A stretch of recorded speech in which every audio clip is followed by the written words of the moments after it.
up, y'all? So I received a full-size all-terrain e-bike to review. So the bike that I received is a Burchda RX80.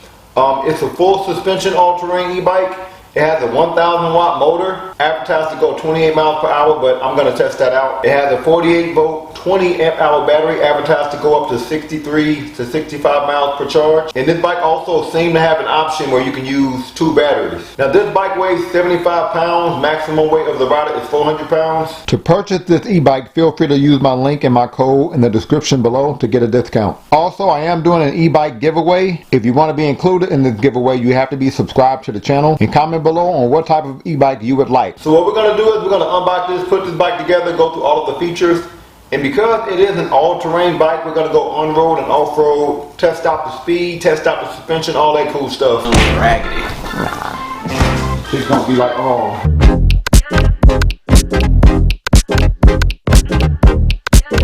So this is what the bike looks like fresh out the box. Looked like it was wrapped, I would say moderately well. So let's get this unwrapped and hope that nothing is damaged.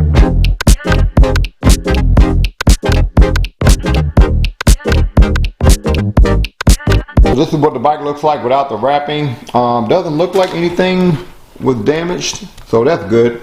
Looks like we're going to have to put our 26 by 4 all-terrain wheel on, and I'm not sure what kind of tires those are. I think they might be rotation tires, or I see WD up here, but we're going to put that front wheel on. We also have to put on our front fender and our headlight. We're going to have to put our handlebar on, which is attached via wires, so it looks like we have an owner's manual. Quick look at the return policy. Instructions seem pretty straightforward. Always like it when they include pictures. Manual also has our advanced settings, which we normally don't get on e-bike. Looks like for the second time ever, a bike sent us some rear view mirrors.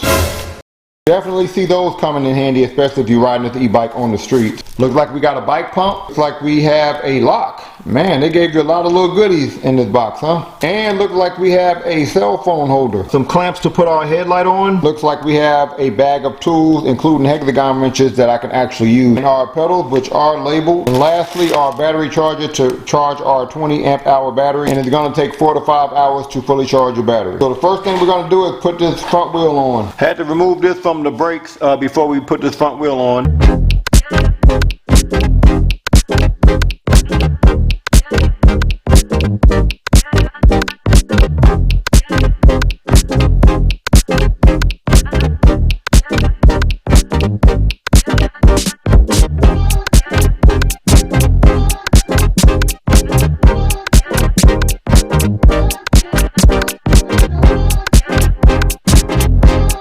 I'm going to go ahead and tighten these up now, but just know that we might have to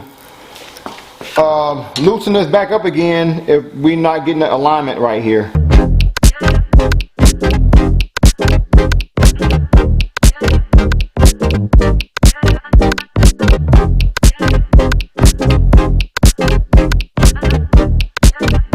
So we're not going to put the handlebar on super tight because, ladies and gentlemen, we have an adjustable stem. Not a lot of e-bikes have this feature, but I wish they did, because you being able to rotate your handlebar means you can try to accommodate not only different heights of riders, but more importantly, different riding postures. Like you can have a more aggressive style posture if you want, or if you want a more commuter style posture where your back is upright, you can do that too. I'm going to explain how to put these headlight clamps on because I didn't see it in the instructions. So you see this guard here. There's the fat part and the small part, right? This is fat, this is small. The fat part is going to go in the handlebar clamp like that. Then that is going to wrap around like this, and then that's going to go like that, right? And then this small part here, there's 2 little lines back here, 2 little entries back here. You see those? Going to close that, and then this little hook is going to go in one of those little entryway lines there. You're going to screw that in there, and then there's going to be a buffer that you put on this side of this clamp here. That buffer is going to connect to your headlight. So then you're going to put this screw through here with the buffer, and then the headlight is going to be out here. And be sure to put this clamp on towards the top of your front fork.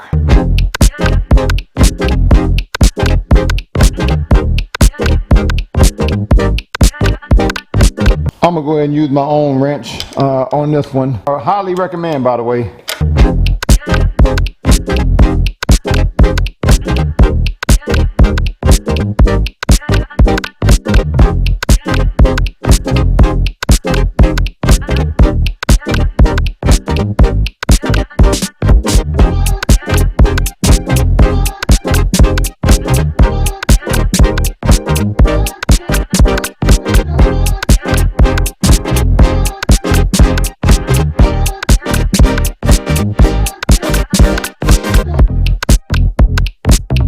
So we're going to go ahead and turn this here counterclockwise. Now that I've turned this quite a bit counterclockwise, I can adjust my angle. I think I'm going to want it probably right there. Tighten that thing back up. So this is more on the easy side of handlebar adjusters. And now I'm going to tighten my handlebar back up.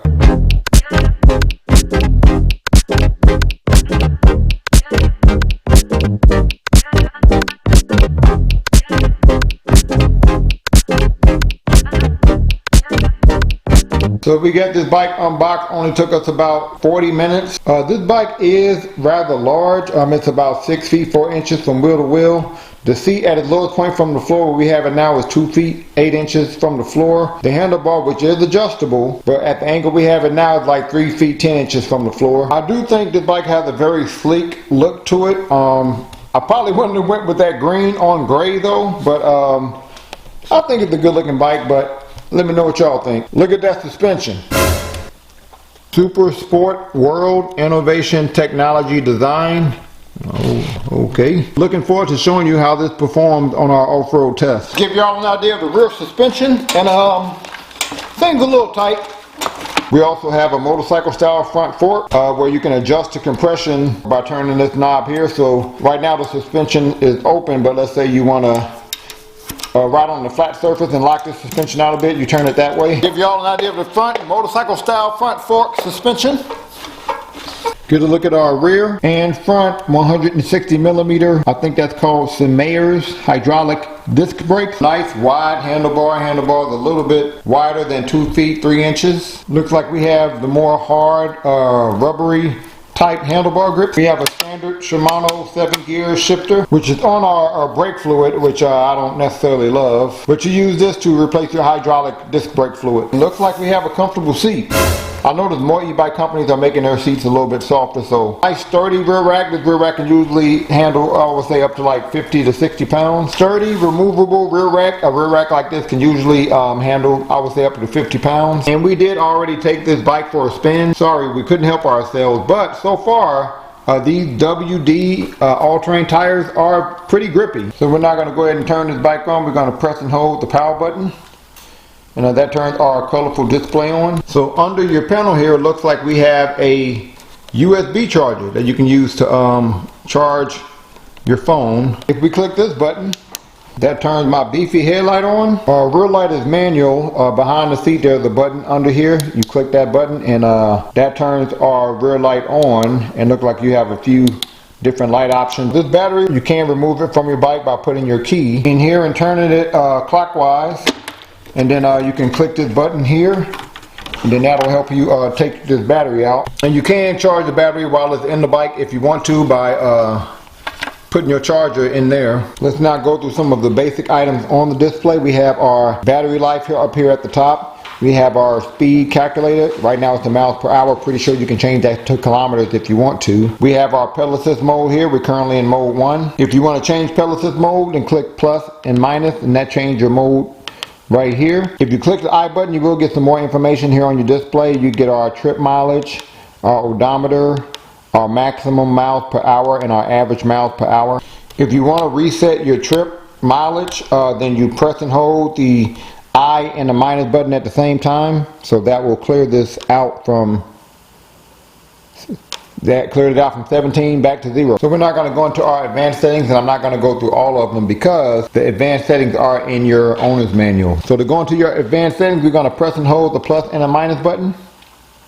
So to navigate from one setting to the next, you're going to press the plus and the minus button. If you see a setting and you want to change it, then you're going to click the I button, and then you can change that setting. So this first one is how bright do we want our display. We're going to keep that at a 3. Then click the I button to go back up here so that I can navigate to my next one. This is how do I want to calculate my speed. Do I want to do miles per hour or kilometers? So I'm going to click the I button. Click the plus button, but we're going to keep that at miles per hour. So I'm going to click the I button again. P5 is how many pedal assist modes do you want. By default we have 5, so we're going to keep it there. P8 is our limit speed, so how fast can your bike go? And we're going to make sure we're going as fast as we can go, and I'm pretty sure this is in kilometers, so yeah, alright. So we're going to put it at 62 kilometers per hour just to make sure we're going as fast as we can. P11 is your pedal assist sensitivity. And so I believe usually the higher you go, the least sensitive it's going to be regarding your pedal assist sensitivity. So very, very important feature. I personally think every e-bike should have this feature because that means it can accommodate people of different athletic levels. And you can use your e-bike for different purposes. Like you might want to ghost pedal if you're taking this bike to work, but you might want to get a workout in if you're taking this bike like on a trail. P12 is your takeoff speed. So when the pedal assist does kick in, how intense is it? And that's all we're going to go through regarding your advanced settings. Alright, so we're going to try out the different pedal assist modes. Starting with mode 1. And I haven't adjusted the pedal assist at all, so we're going to see what the pedal assist is like fresh out the box. Alright. Pretty perfect. Didn't send me flying. Wasn't super delayed, so that's good. So let's see. 18, 19 in mode 1, 20, okay, 20 miles per hour, mode 1, that's interesting. We're now going to switch it to mode 3, but 20 miles per hour in mode 1 is, I don't know, that's a bit interesting out of the box. I think 20 miles per hour is a little too fast for mode 1, right? But, all right, let's see how fast we go in mode 3. All right. I guess pedal assist might have been, oh, that wasn't super delayed. That was okay. Let's see how fast we go in mode 3 here. 21, 22, 25, 26. Man. So 26 miles per hour, mode 3.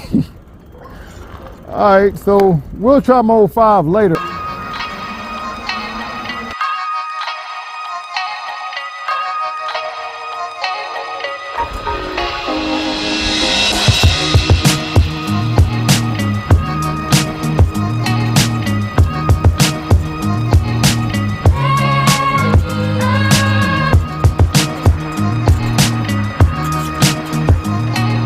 Giving that suspension on a scale from 1 to 10? Suspension's an 8. 8.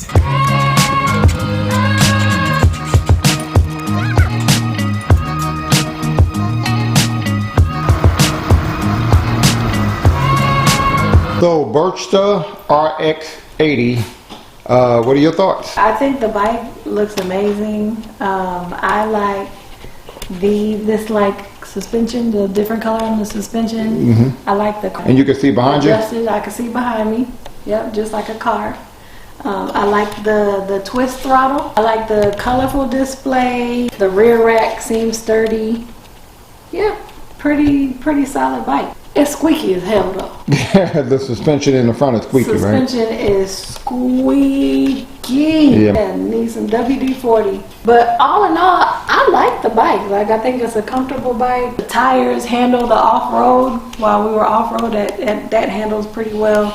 The suspension does well off-road. I give the suspension a solid 8. So what you give the bike on a scale from 1 to 10? I'm gonna give this bike a good, I'm gonna give this bike an 8.5. 8.5. Unsqueaked, 8.8. 8.8. We're about to get our point of view shots in. Gonna start by testing out these all-terrain tires. We're gonna go through some gravel.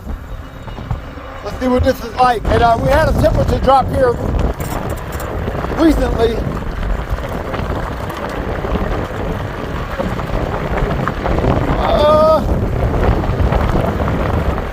Maybe just a little flipping, but not bad though. Let's brake here. Yeah, just a little slipping.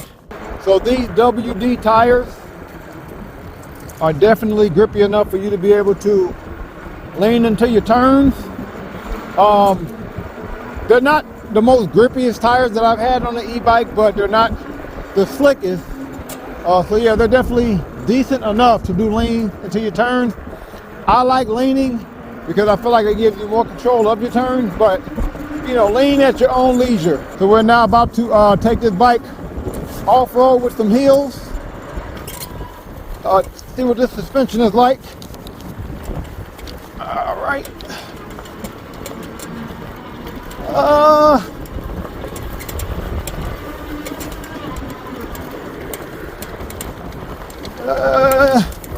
Suspension is decent. I've definitely had better. Let's go down here. Let's go up here. Okay, suspension ain't bad. I think it's the fact that you can adjust your compression on the front fork that's really saving the suspension here. The back suspension, I think, is just okay. Well, let's keep going. Yeah, the front suspension is definitely better than the back one. And the front suspension is a little squeaky, but I do think you can just put some suspension lube on there and that'll take away the squeakiness. But the suspension is okay. The front one is definitely better than the back one. I would say, oh, that's pretty steep. I would say on a scale from 1 to 10, I give the suspension maybe like a 7.5. After riding this bike in the streets and absorbing some cracks, I get a suspension of 8. Now I love the fact that you can adjust the handlebar angle because it's still a little too far for me, just a little bit, but I can adjust it closer to me if I wanted to. And I'm 5'11", 6 feet with shoes on. Also, these rear view mirrors, it is gonna take some getting used to, but I can see behind me, like where I have it at right now, but it's a good thing that they are adjustable. I think the rear view mirror being on an adjustable handlebar does make it very, very useful. It's great that you can adjust your pedal assist sensitivity. I think by default, out the box though, the sensitivity is pretty good, pretty perfect. I'm gonna slow down here, and then I'm in mode 3. See, it didn't send me flying, and it wasn't delayed. The sensitivity is pretty much perfect. Also, this handlebar, so let's say you're in mode 3 and you go to the max, you can go in mode 3. As you're slowing down from mode 3, the handlebar shakes quite a bit. I'm not sure why. Pretty sure we aligned everything correctly. So you got to make sure you keep both hands on the handlebar when you are braking from going that fast. So I definitely say take this bike to your nearest bike shop and make sure you get it a tune-up. And this bike is comfortable enough for me to ride without my hands on the handlebar, but because the handlebar shakes a bit, like you really have to balance it. Like as the bike slows down, the handlebar starts shaking a little bit. All right, so we have a bit of a straightaway. So I'm gonna now try max speed, throttle only, so I'm not pedaling. Right after we get out, after this turn, out of this turn, we're gonna see how fast we go here. We got up to 28 pretty quickly. 29.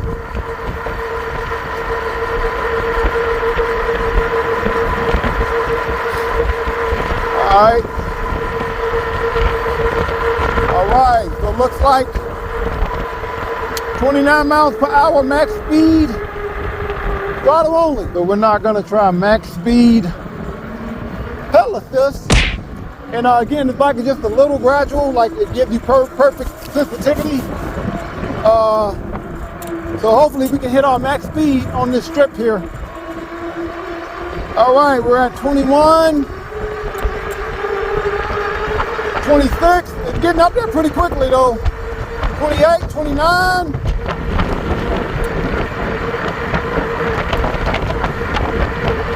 All right, look like it's a hard stop at 29. Now, I'm not encouraging you to take this bike on the street. You know, you do that at your own leisure, but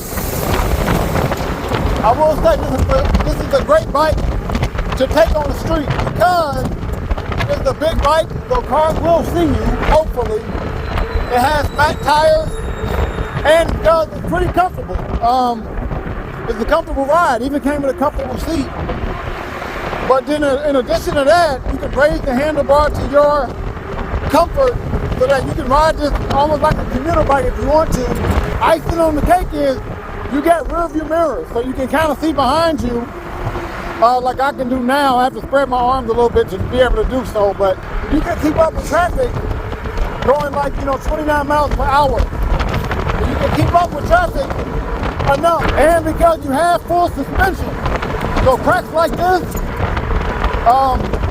can handle those cracks with no problem, because the suspension in the front and the back does absorb things like that, does absorb a lot of those kind of things on the road. Now, when you're at your max speed and you slow down, this bike goes down drastically.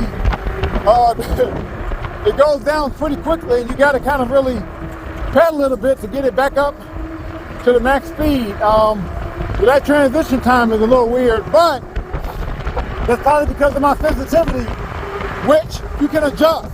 So we're now going to go throttle only up a hill, but before we do that, your PAS mode does determine how fast you're going throttle only. So like mode 1, I'm going 21 miles per hour. If I switch it to mode 3, for example, that takes me up to, I'm going throttle only here again. That takes me up to 28 miles per hour. Mode 5. All right, look like mode 5 is still around 28. And I'm going up a hill a little bit now, but so we're now gonna do max speed, throttle only, mode 5, but we're gonna go up a hill. And this is a pretty steep hill, about 35-degree hill.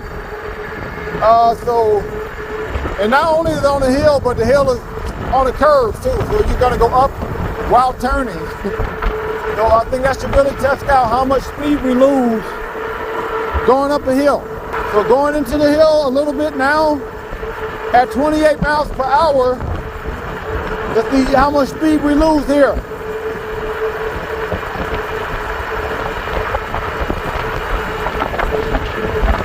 All right.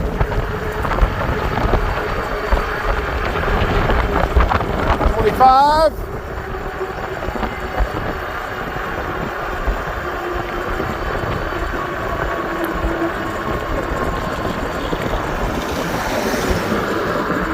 19, 18,